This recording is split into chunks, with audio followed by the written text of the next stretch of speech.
Hey everyone, it's Charlotte from the Kia Hyundai channel, and there's not much on the 2024 Hyundai Santa Fe, and especially when it comes to this bad boy right here, and I think that this is probably one of the most fun features. So this C-pillar grab bar is available on the XRT and also on the Ultimate Calligraphy, and today we're going to show you guys how you can lock and unlock it. Let's get into it. Now here's something that we haven't used in a while when it comes to these vehicles, and that's an actual key.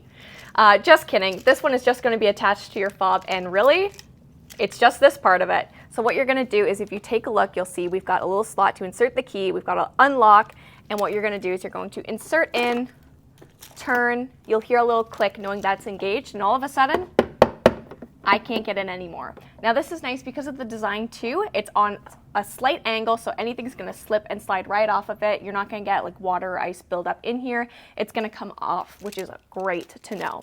Now I also love this feature because when it is unlocked, look how wide it is. So even if you have a bigger hand, I know mine are pretty small, you're still gonna be able to grab, step up on your nice beefy tires, and access your more rugged or bigger, clunkier pieces of cargo up top. It's also wide enough so that if you're in the winter and you're wearing gloves, you're still gonna have enough room too. I hope you guys enjoyed taking a look at how to unlock and unlock your C-pillar grab bar on the 24 Santa Fe, and hope that you found this helpful.